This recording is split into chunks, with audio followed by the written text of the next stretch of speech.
मोहतरम दोस्तों, अस्सलाम वालेकुम। बिस्मिल्लाहिर्रहमानिर्रहीम।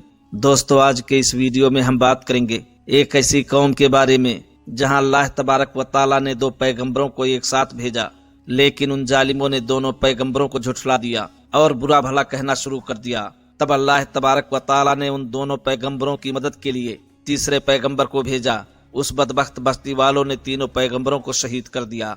आखिर अल्लाह के अजाब ने उन्हें पकड़ लिया। हजरत जिब्राईल अलैहिस्सलाम ने एक जोर की चिंगाड़ जैसी चीख मारी, जिससे उनके कलेजे फट गए और जिस्मों से रूहें निकल गईं। यही वह कौम है जिसे असहाबुल करिया या बस्ती वाले कहा जाता है। दोस्तों, ये वाक़या हजरत ईसा अलैहिस्सलाम की बेअसत से पहले मुल्क शाम के शहर अंताकिया का है। उस बस्ती में लोगों को इस्लाम की दावत देने अल्लाह तबारक व ताला ने दो पैगंबरों को एक साथ भेजा, लेकिन लोगों ने उन दोनों को झुठला दिया और बुरा भला कहना शुरू किया। तब तीसरे पैगंबर को भी उनकी मदद के लिए भेजा। उन तीनों ने मिलकर सच्चे दीन की तबलीग शुरू कर दी। बस्ती वाले अपनी हठधर्मी पर अड़े रहे, उनको झुठलाते और उनका मजाक उड़ाते रहे। उनके एतराज का खास नुक्ता यह था कि तुम लोग भी तो हमारी तरह एक इंसान हो, फिर तुम्हारे अंदर कौन सी ऐसी खूबी पैदा हो गई कि तुम नबी बना दिए गए। तुम हमारी तरह खाना खाते हो, पानी पीते हो, बाजारों में चलते फिरते हो। अल्लाह की तरफ से तुम पर कुछ भी नाजिल नहीं हुआ, तुम लोग झूठे और मनहूस हो।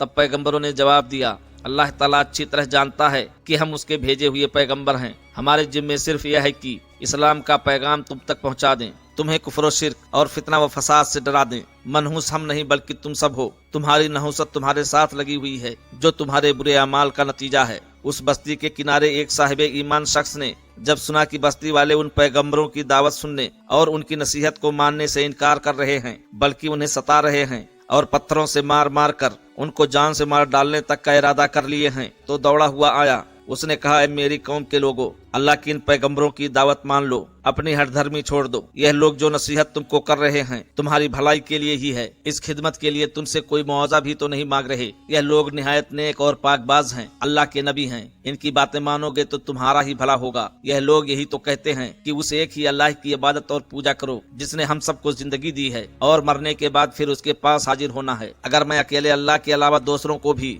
को भी माबूद बना लूं और मेरी इस हरकत से नाराज होकर अल्लाह मुझे नुकसान पहुंचाना चाहे, तो ये दूसरे झूठे देवी देवता मुझको नहीं बचा पाएंगे। इसलिए मैं तो एक अल्लाह पर ईमान ले आया हूँ, तुम भी ऐसा ही करो। मनहूस कौम के बदकिरदार लोग उस मर्द मोमिन की बातों को सुनकर सुधरने के बजाय बहुत ज्यादा गुस्सा और गैज़ो गज़ब में आकर उसे मार मार कर शहीद कर डाला। उस मर्द मोमिन की शहादत के बाद अल्लाह ताला ने उसे जन्नतुल फिरदौस में जगह दे दी। कौम के जरिए शहीद कर दिए जाने के बावजूद उस मर्द मोमिन ने कौम के लोगों पर बद्दुआ नहीं की, बल्कि उनका खैर खाह रहा। कुरान करीम में इरशाद इलाही के मुताबिक वह कहने लगा कि काश मेरी कौम के लोग जानते कि अल्लाह ने मेरे ईमान और अमल का कितना अच्छा बदला दिया है। मुझको उन लोगों में शामिल कर लिया है जिनको उसने एजाज और इकराम से नवाजा है, यानी सालिहीन और सिद्दीकीन के साथ। लेकिन उस बदबख्त बस्ती वालों ने तीनों पैगंबरों को भी शहीद कर दिया था। उनके उस जुल्म की पादाश में अल्लाह के अजाब ने उन्हें पकड़ लिया। अल्लाह ताला ने उस कौम की हलाकत के लिए आसमान से फरिश्तों की कोई फौज नहीं उतारी। उस हकीर कौम के लिए ऐसी कोई जरूरत भी नहीं थी। बस हजरत जिब्राईल अलैहिस्सलाम ने एक जोर की चिंगाड़ मारी, जिससे उनके कलेजे फट गए, जिस्मों से रूहें निकल गईं, बेजान मुर्दा होकर लाशों के ढेर में तब्दील हो गए। अल्लाह हम सबको अजाब से बचाए। अल्लाह ताला ने ये किस्सा खास कर मक्का वालों को सुनाने की हिदायत की थी, क्योंकि वह लोग भी रसूल करीम सल्लल्लाहु अलैहि वसल्लम पर यही एतराज करते थे कि मोहम्मद सल्लल्लाहु अलैहि वसल्लम भी हमारी तरह एक इंसान हैं, खाते पीते और बाजारों में चलते फिरते हैं। अल्लाह तबारक व तआला कुरान मजीद में फरमाते हैं, ऐ मोहम्मद सल्लल्लाहु अलैहि वसल्लम, आपसे पहले हमने बस्ती वालों में जितने भी रसूल भेजे हैं वह सब मर्द यानी इंसान ही थे, जिन पर हम वही नाजिल फरमाते गए। किसी रसूल के बस में ये नहीं है कि कोई निशानी या मौजज़ा अल्लाह की इजाजत के बगैर ले आए। आप मोहम्मद सल्लल्लाहु अलैहि वसल्लम जवाब दे दें कि मेरा परवरदिगार पाक है, मैं तो सिर्फ एक इंसान ही हूँ जो रसूल बनाया गया हूँ। ऐ नबी, उनसे कहो कि अगर जमीन में फरिश्ते चल फिर रहे होते तो हम उन जमीन वालों पर आसमान से फरिश्तों को ही रसूल बनाकर नाजिल करते। ऐ मोहम्मद सल्लल्लाहु अलैहि वसल्लम, आप फरमा दीजिए कि हाँ, मैं तुम जैसा ही इंसान हूँ, लेकिन फर्क यह है कि अल्लाह वाहिद की तरफ से मुझ पर वही आती है। मुझे नबूवत और रसालत से सरफराज किया गया है। दोस्तों, सारे नबी और रसूल इंसान ही थे। अगर फरिश्ते होते जो कि नूरी मखलूक हैं और इंसानी शक्ल में पैगंबर बनाकर भेजे जाते तो उनके जरिए इंसानों की रहनुमाई का मकसद ही खत्म हो जाता। दुनिया में फरिश्तों के बाल बच्चे ना होते, न खानदान होता, तो बाल बच्चों खानदान वाला इंसान उनकी पैरवी कैसे करता। दुनियावी जिंदगी में इंसानों की रहनुमाई के लिए फरिश्ते वह काम कैसे करते जो इंसान करते हैं, मसलन खाना पीना वगैरह और फिर पाक होने का तरीका बतलाना वगैरह।